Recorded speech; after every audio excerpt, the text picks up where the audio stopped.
오늘도 귀한 찬양 진심으로 감사드립니다. 한 주간 평안하셨습니까? 많이 더우시지요? 견딜만 하세요?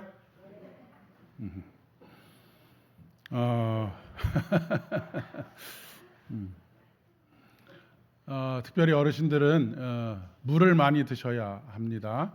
꼭 기억하시고 억지로라도 물을 좀 많이 드셔야 됩니다.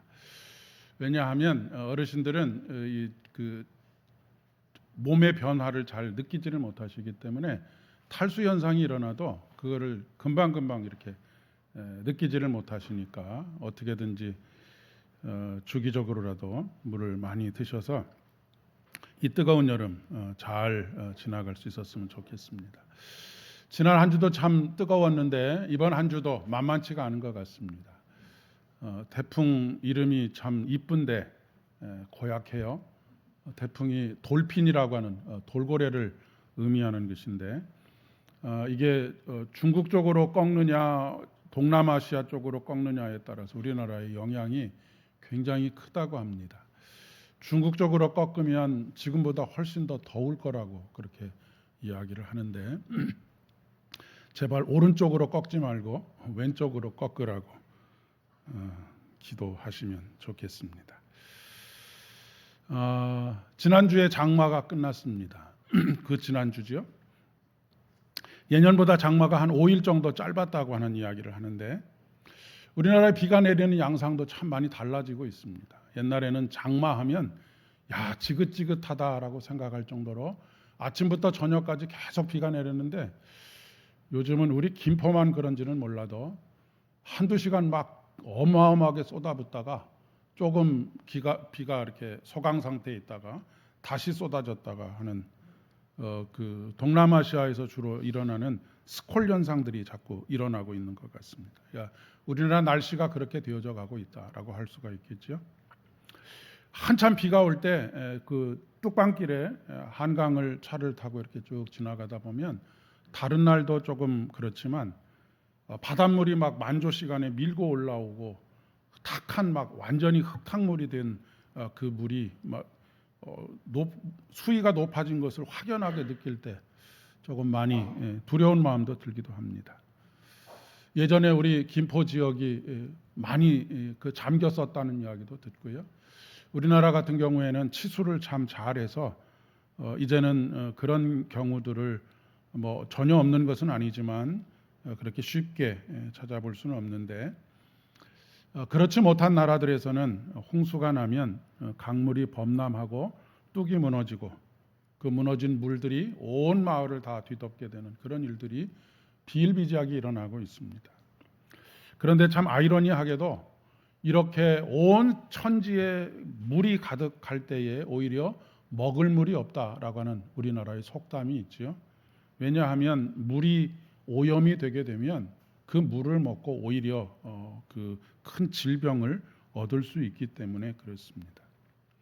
그런데 이런 자연 현상들을 보면서 우리의 영혼의 형태가 우리의 영혼의 상태가 그러한 것이 아닐까 싶은 생각이 듭니다.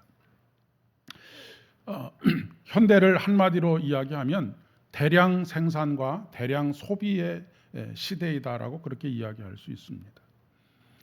요즘은 뭐 없어서 어떤 부족함을 느끼기보다는 있는 것으로 인해서 오히려 박탈감을 느끼게 되는 그런 일들도 많이 있는 것 같습니다. 영혼의 박탈감이라고 할 수가 있겠죠. 과학은 발달이 되면서 우리의 삶에 여러 가지 풍요로운 것들을 많이 가져다 주었는데 오히려 우리의 영혼의 깊은 것, 내면의 깊은 것에는 공허함과 영적인 갈급함들이 계속 깊어지고 있기 때문에 그렇습니다. 여러분 한번 과거를 돌아보시면 어떨까 싶습니다. 물론 과거는 추억이 되어서 다 좋은 것으로 우리에게 기억이 되기는 하지만 과거에는 이러한 물질적인 풍요를 누리지 못했어도 마음이 그렇게 어렵거나 공허하거나 하지는 않았던 것 같습니다. 그런데 물질적인 풍요가 더 많아지면 많아질수록 공허함과 영적인 갈급함들이 깊어져 가고 있는 것을 보게 됩니다. 그러다 보면 자기 안에 있는 공허함과 갈급함들을 숨기기 위해서 속과 겉이 다른 행동들을 하게 되지요. 요즘 신조어 중에 있어빌리티라고 하는 신조어가 있습니다. 있어빌리티라고 하는 것은 한국말과 영어의 혼합인데, 있어 보인다는 것과 능력을 뜻하는 ability가 서로 합해져서 요즘 젊은 사람들이 많이 쓰는 말입니다. 있어빌리티라고 하는 말이죠. 있어 보이도록 하고 싶은 것이죠. 그러니까 그 얘기는 내가 능력도 있고 다른 어떤 것도 있다라고 하는 것을 보여주고 싶은 그런 욕망의 표현이라고 이야기할 수가 있겠습니다. 이런 모습들은 사실 지금만 있었던 것은 아니죠. 옛날에도 우리 그 조상들의 흘러오는 속담들 중에 냉수를 마시고도 이를 쑤신다라고 하는 그런 속담이 있지 않습니까? 이를 쑤시는 것은 뭔가 씹을 만한 것, 그러니까 이빨에 걸릴 만한 것, 그런 것들을 먹었을 때나 쑤시는 것인데, 아무것도 걸릴 것이 없는 물을 먹고도 이를 쑤신다라고 하는 그런 말이지요. 그것을 가장 극명하게 나타내 주는 것이, 우리 어르신들은 잘 모르시는 일이긴 하지만 요즘 젊은 사람들이 많이 사용하는 별그램이라고 하는 것이 있습니다. 인스타그램이라고 하는 것이 있는데, 그 인스타그램에 보면 정말로 세상에 나만 불행하고 다 행복한 것 같은 그런 느낌을 받게 만드는 그런 사진들이 수도 없이 많이 올라와 있습니다. 최고의 휴양지에서 최고의 어떤 그 것들을 누리면서 행복한 표정을 짓고 있는, 그런데 사실 그 사진의 화려함 속에 가려진 정신적이고 영적인 빈곤함을 드러내는 경우들이 얼마나 많이 있는지 모르겠습니다. 이 시간에 하나님께서 다른 어떤 것으로 채울 수 없는 그 영적인 충만함, 그 충만함을 주의 영으로 충만하게 채워 가시기를 진심으로 축복합니다. 그리고 그 생명의 충만함을 누리시는 저와 여러분이 되실 수 있기를 바랍니다. 이것은 처음 세상이 생길 때부터 있었던 일인 것 같습니다. 창세기 1장 2절의 말씀에 보니까 세상에 대해서 어떻게 표현하고 있느냐면, 땅이 혼돈하고 공허하며 흑암이 깊음 위에 있다라고 그렇게 이야기를 하고 있습니다. 이 상태는 어떤 상태를 말하는 것이냐면, 아직 하나님의 영이 그곳에 임하지 않은 상태를 말하는 것입니다. 우리들도 마찬가지라고 이야기할 수 있습니다. 하나님의 영이 우리의 내면 안에, 우리 안에 계시지 않을 때 우리의 삶은 혼돈하고 공허하고 흑암의 깊은 것 가운데 있을 수밖에 없다라고 하는 것을 말씀하고 있는 것이죠. 그런데 흑암의 깊음 위에 있었던 그 땅에 누가 운행하기 시작했다고 하십니까? 하나님의 신이 운행하기 시작했다. 하나님의 신인 성령께서 그곳에 임하기 시작했다라고 하는 것입니다. 그리고 그 하나님의 영으로 말미암아서 만들어진 모든 것들은 어떻게 되었다고요? 보시기에 좋았더라라고 말씀하고 있습니다. 그러니까 혼돈하고 공허하고 흑암의 깊음에 있었던 모든 것들이 이 하나님의 신의 운행하심, 이 신의 운행하신다라고 하는 것은 어떤 의미를 가지고 있느냐면, 마치 닭이, 암탉이 알을 품는 것과 같은 것을 말하는 것입니다. 깊이 품어주시고 그 안에서 생명이 부화될 수 있도록 하는 것, 그런 역사를 의미하는 것이죠. 단순히 성령께서 우리 안에 오셔서 우리 안에 그냥 가만히 머물러 있으시는 것이 아니라, 그 성령께서 생명으로 역사하시기 시작했다라고 하는 것을 말씀하고 있는 것입니다. 그리고 그 결과로 하나님께서 그 아담과 하와에게 축복하신 것이 무엇입니까? 1장 28절의 말씀입니다. 하나님이 그들에게 복을 주시며 그들에게 이르시되 생육하고 번성하여 땅에 충만하라라고 말씀하십니다. 여기서 땅에 충만하다라고 하는 말은 단순히 사람과 동물들로 가득 차라라고 하는 그런 물질적인 기본적인 의미도 있지만, 온 세상 가운데 하나님의 신이 충만하게 임하기를 원하시는 그런 의미를 가지고 있습니다.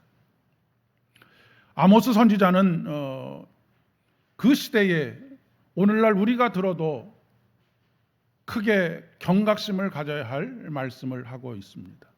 여러분이 잘 아시는 아모스 8장 11절의 말씀에 우리들의 갈급함, 결핍은 양식이 없어서 주림이 아니고 물이 없어서 가람이 아니다.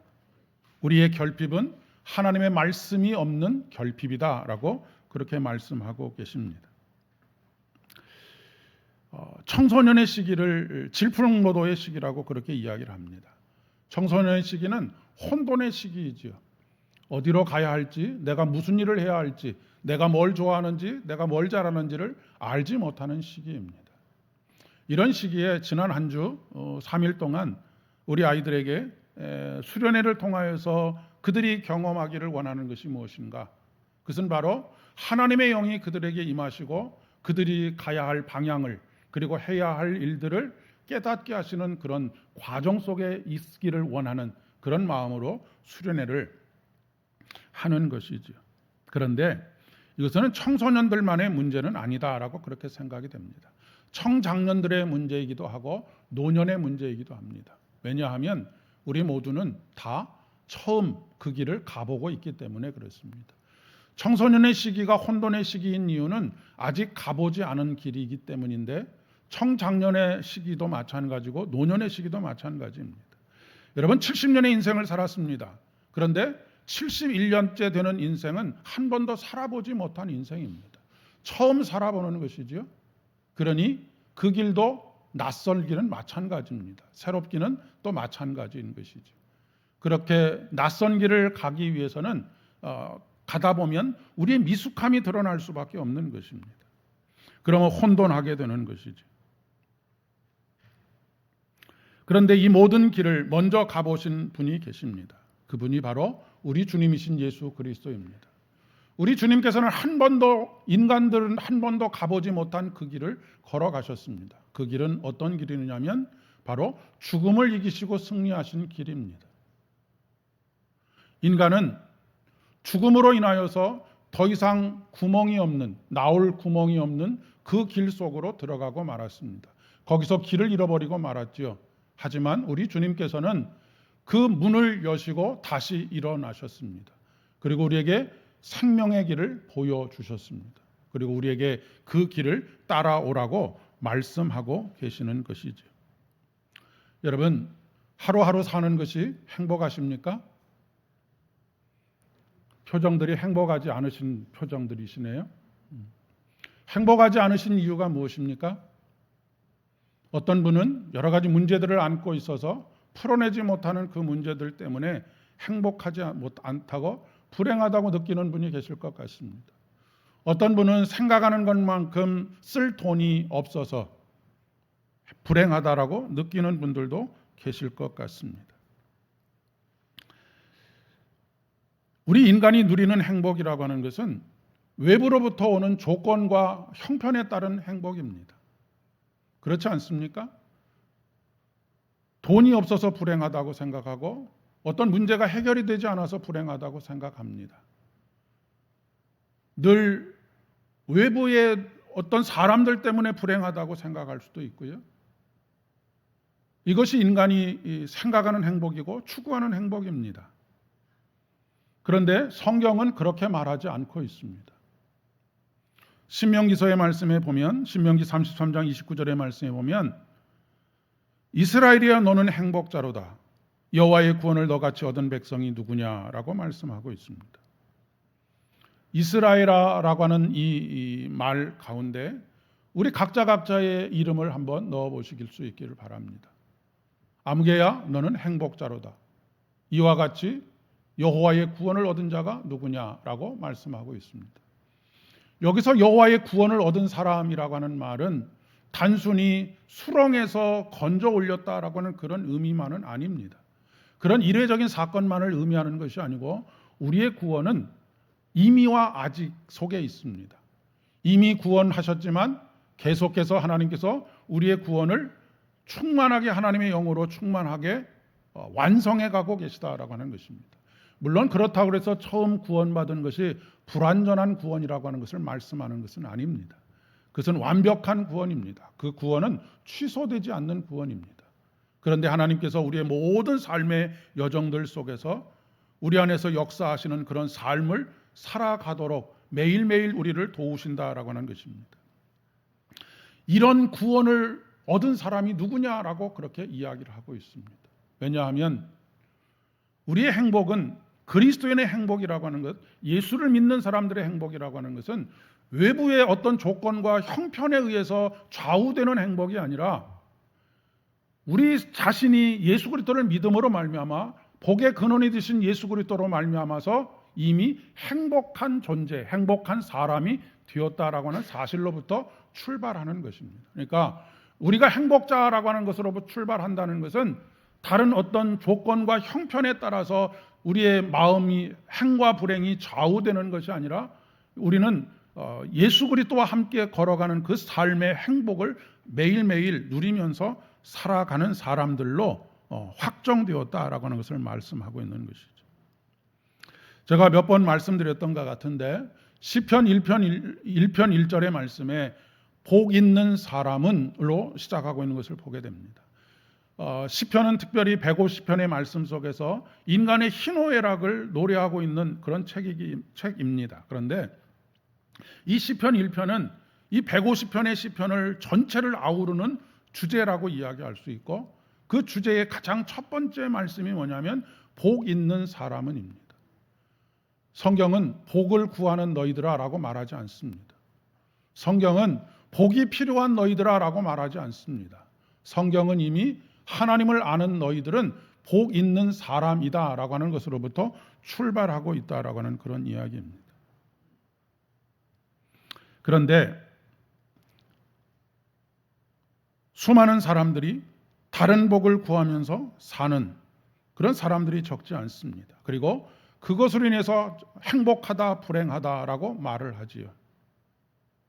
그런데 문제는 그런 행복과 불행이라고 하는 것은 늘 상대적이기 때문에 많은 것을 가지고 있다고 해서 행복하다고 느끼지 못합니다. 작은 것을 가지고 있다고 해서 불행하다고 느끼지도 않습니다. 눈에 보이는 물질, 명예, 세상의 성공을 진짜 복으로 생각하는 것이지요. 물론 우리에게 물질이 필요하다라고 말씀드리는 것도 아닙니다. 명예로운 자리에 올라가는 것이 필요 없다는 이야기도 아니고요. 세상에서 성공하는 것도 필요하지 않다는 이야기를 하는 것이 아닙니다. 그것이 무엇으로부터 말미암은 것이냐라고 하는 것을 말씀드리는 것이죠. 분명히 마태복음 6장 33절의 말씀에 너희는 먼저 그의 나라와 그의 의를 구하라. 그리하면 이 모든 것을 너희에게 더하여 주시리라 라고 말씀하십니다. 여러분, 내가 행복자로서 물질이 주어지는 것, 그것은 선물입니다. 그러니 감사가 있고 기쁨이 있는 것이죠. 명예로운 자리가 주어집니다. 그러면 그것이 선물로 주어진 것이기 때문에 무엇이 주어지든지 간에 감사하고 기뻐할 수 있는 것이죠. 중요한 것은 우리가 물질이 많으냐, 명예로운 자리에 있느냐, 세상에서 성공했느냐라고 하는 것이 중요한 것이 아니라 그것이 무엇으로부터 말미암았느냐가 중요한 것이다라고 하는 그런 이야기입니다.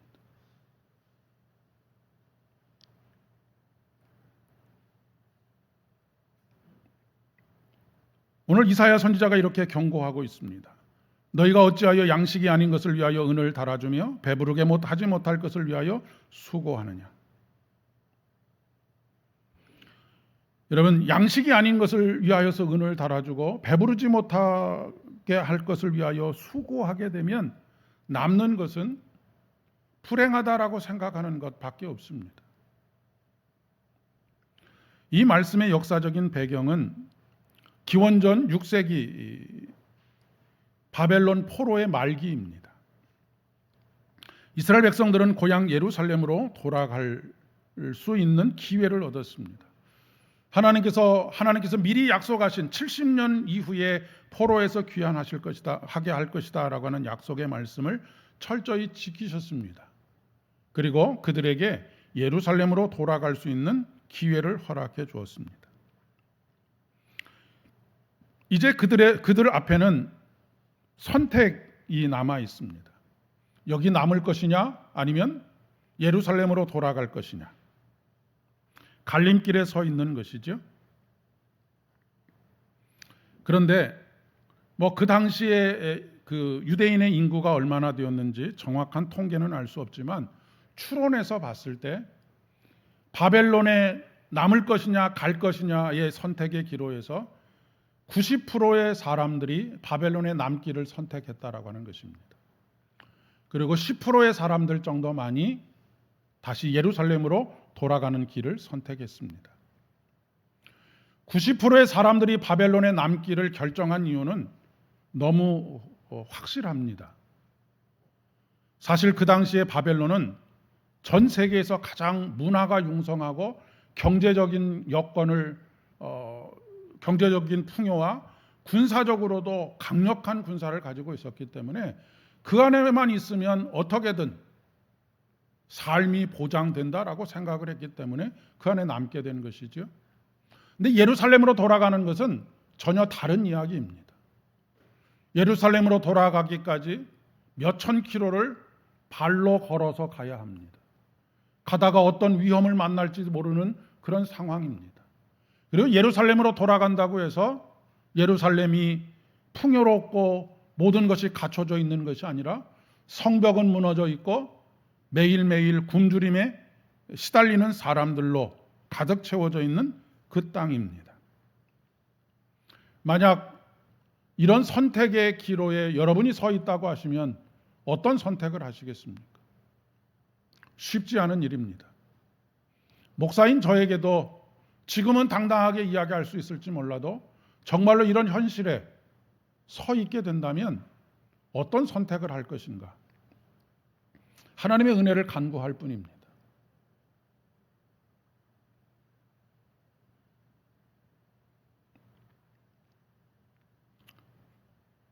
인간이라면 좁은 길을 선택하기를 싫어합니다. 넓은 길을 선택하기를 원하죠. 여러분, 우리가 우리의 자식들을 위해서도 그렇지 않습니까? 자식들이 고생하는 것 보고 싶은 부모가 어디 있겠습니까?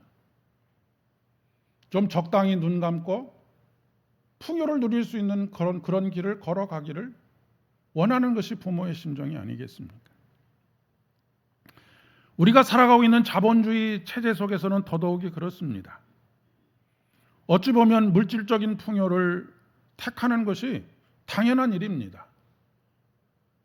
자본주의 사회이기 때문에 그렇습니다. 그런데 자본주의 사회의 가장 나쁜 점 중에 한 가지는 그렇게 해서 얻은 것, 그것을 가지고 서로 비교하게 된다는 것입니다. 그리고 그 비교는 상대적인 박탈감을 낳게 되죠. 여러분, 한 달에 1,000만 원 버는 사람이 한 달에 1억을 버는 사람을 보면 상대적인 박탈감을 느끼지 않겠습니까? 그리고 저 사람에 비하면 나는 불행하다라고 느낄 것입니다. 조건과 형편이 우리의 행복과 불행을 좌우하는 것이죠. 그러나 이미 예수 그리스도로 말미암아 그분이 내 안에서 생명의 역사를 이루어가고 있다라고 하는 것을 날마다 그분의 임재와 현존을 경험하면서 살아가는 사람들은 그런 것과 상관없이 행복하다라고 고백할 수밖에 없습니다. 왜냐하면 행복의 근원이 되시는 하나님께서 내 안에 계시기 때문에 그렇습니다. 그렇게 되었을 때는 한 달에 300만 원을 벌든 400만 원을 벌든 1,000만 원을 벌든 그 이상을 벌든 그것과 상관없이 행복하다라고 하는 것을 늘 고백하면서 살아갈 수밖에 없다는 그런 말씀입니다.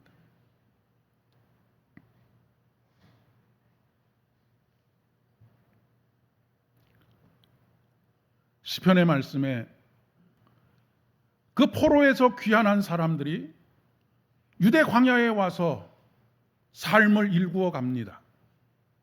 그리고 그 삶을 일구어 가는 가운데 어떤 농부가 생겼냐면 빗물 농부가 생긴 것입니다. 빗물 농부가 어떤 사람들이냐면 쏟아지는 비에 웅덩이에 물이 모여 있을 때 그 물을 가지고 농사를 짓는 사람들을 빗물 농부라고 합니다. 그런데 그런 좁은 길, 바벨론의 그 풍요로움에서 예루살렘에 와서 그 좁은 길, 험한 길, 그 길을 선택한 사람들에게 하나님께서 약속하시는 것이 무엇입니까? 눈물로 씨를 뿌리는 자는 반드시 기쁨으로 그 단을 가지고 돌아오리로다 라고 하는 것을 약속하고 계십니다.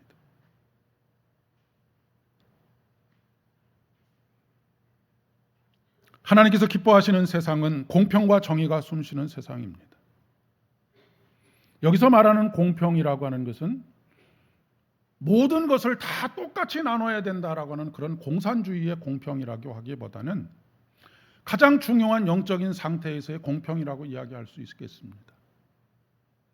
영적인 상태에서 공평이라고 하는 것은 모든 사람들이 그 안에 하나님께서 계시고 역사하심으로 말미암아서 행복한 사람이 되는 것, 조건과 처지와 형편으로 인하여서 행복과 불행이 결정이 되는 것이 아니라 그 존재 자체로 행복한 사람이 되는 것.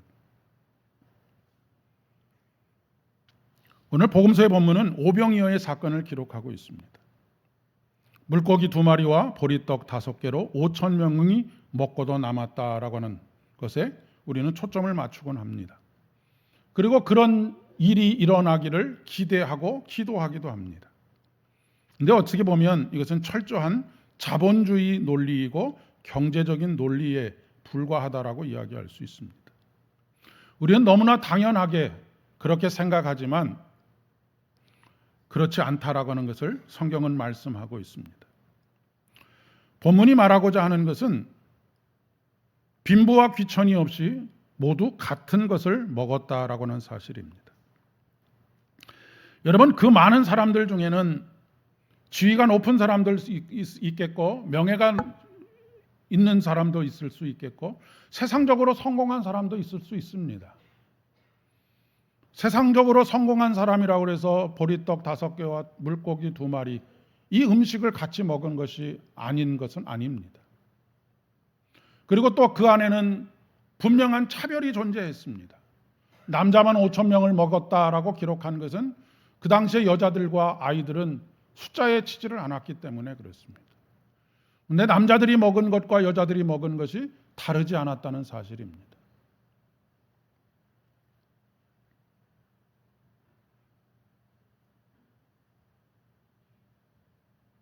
그리고 그들만 먹은 것이 아닙니다.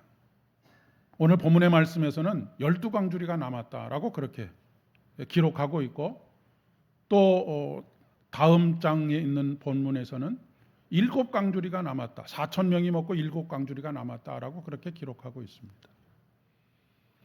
왜 똑같은 사건을, 물론 사람의 숫자가 다르기는 하지만 똑같은 사건을 2번 반복해서 기록했을까? 여러분 의문을 품어보신 적 있으십니까? 오늘 본문에서 12광주리는 유대의 12지파를 의미합니다. 그리고 7광주리가 남았다라고 하는 그 사건 속에서는 7바군이라고 하는 것이 이스라엘을 중심으로 그 가나안 땅에 살고 있었던 7족속을 의미합니다. 이방인을 의미하는 것이죠. 하나님께서는 유대인들과 이방인들에게 동일한 은혜를 베풀고 계시다라고 하는 것을 말씀하고 있습니다. 우리 인간에게 베푸시는 하나님의 은혜가 그렇습니다. 하나님은 모든 사람들에게 은혜를 베푸시는 분이십니다. 여러분, 만약에 비가 내리는데 단비가 내리는데 예수 믿는 사람의 밭과 집에만 비가 내리고 그렇지 않은 사람들의 밭과 집에는 비가 내리지 않는 그런 일은 존재하지 않습니다. 햇빛도 마찬가지이죠.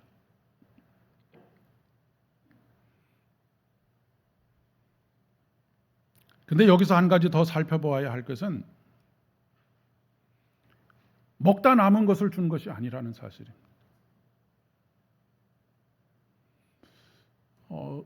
저는 우리 식당에서 참 감사한 것 중에 한 가지가 물론 교역자들이 눈에 띄기도 하고 또 어떤 분들을 그만큼 다 살펴보았다는 이야기이겠습니다.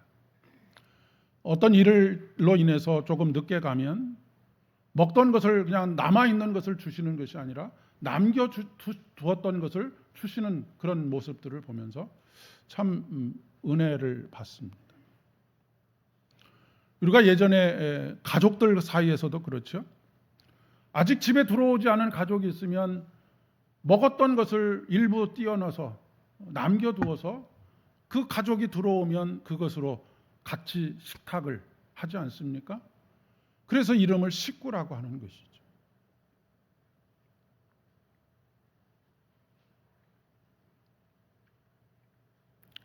조선시대의 궁중에서 제가 한번 이야기를 했었던 것 같습니다. 임금이 상을 물려주는 물림상, 그것을 퇴선이라고도 하는데요.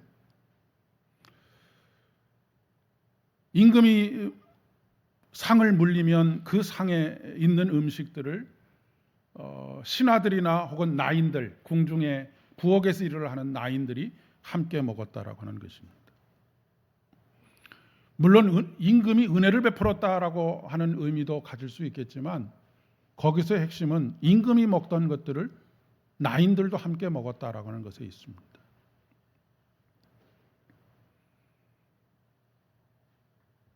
우리가 누군가를 도울 때도 마찬가지입니다. 우리가 다 쓰고 남은 것을 가지고 돕는 것과 모든 것을 쓰기 이전에 먼저 그것을 떼어놓고 돕는 것과는 완전히 다른 것이라고 이야기할 수가 있습니다. 일부이긴 하지만 제가 우리나라의 우리 자신을 폄훼하려고 하는 것은 아닙니다. 아프리카나 동남아에 옷을 보내자고 했을 때 조금 안타까운 것이 있습니다. 많은 경우에 자기 집에서 이제는 더 이상 입을 수 없는 것들을 보냅니다. 그것도 그리고 빨아서 내놓는 것도 아니고 그냥 있던 그대로 내놓는 경우들을 종종 보게 됩니다. 그것은 돕지 않는 것보다 못한 상황이 되고 마는 것이죠. 나눔이라고 하는 것은 자기의 것을 떼어서 나누는 것입니다. 그것을 그 몫을 놔두는 것이죠.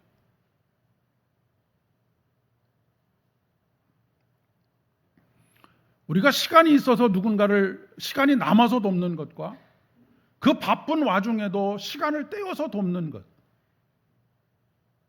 예배를 드리는 것도 마찬가지입니다. 주일날 할 일이 없어서 예배를 드리는 것과 그 시간을 떼어놓고 예배를 드리는 것, 하나님께서 어떤 예배를 받으시겠습니까? 주일 예배만이 아니고요, 모든 삶의 자리에서 마찬가지입니다.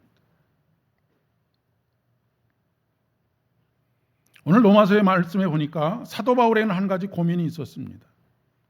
하나님께서 자신을 이방의 사도로 세우셨고 이방의 사도로서 가는 곳마다 교회가 세워지고 하나님을 믿는 사람들로 가득하게 되었는데 정작 자신의 동족인 유대인들은 예수님을 축출해내려고 하고 박해하고 마침내는 십자가에 못 박기까지 했습니다. 사도 바울은 그들이 구원을 얻을 수만 있다면 자신이 저주를 받아서 그리스도에게서 끊어지는 한이 있어도 그들이 이 은혜를 함께 누리기를 원한다라고 그렇게 이야기하고 있습니다.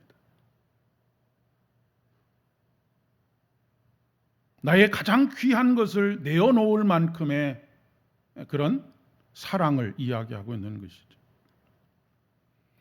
오늘도 하나님께서 여전히 우리를 오래 참으시는 이유가 여기 있습니다. 왜 세상이 빨리 끝나지 않는가라고 그렇게 탄식하는 분들도 계시죠. 여호와는 은혜로우시며 긍휼이 많으시며 노하기를 더시하시며 인자하심이 크시도다. 우리 하나님께서는 승자에게 박수를 보내시는 하나님이시기 이전에 넘어진 자를 붙드시는 하나님이시고 비굴한 자를 일으키시는 하나님이십니다. 하나님께서는 주를 앙망하는 모든 사람들에게 때를 따라 먹을 것을 주시고 손을 펴사 모든 생물의 소원을 만족하게 하시는 분이십니다. 오늘 시편에서 계속해서 반복되는 것이 모든이라고 하는 단어입니다.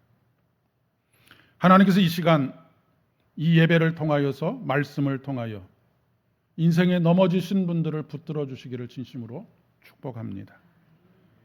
그리고 스스로 비참하다라고 생각하고 실패자라고 생각하고 좌절과 절망 속에 있는 분들을 다시 손으로 붙잡아 일으켜 세워주시기를 진심으로 축복합니다.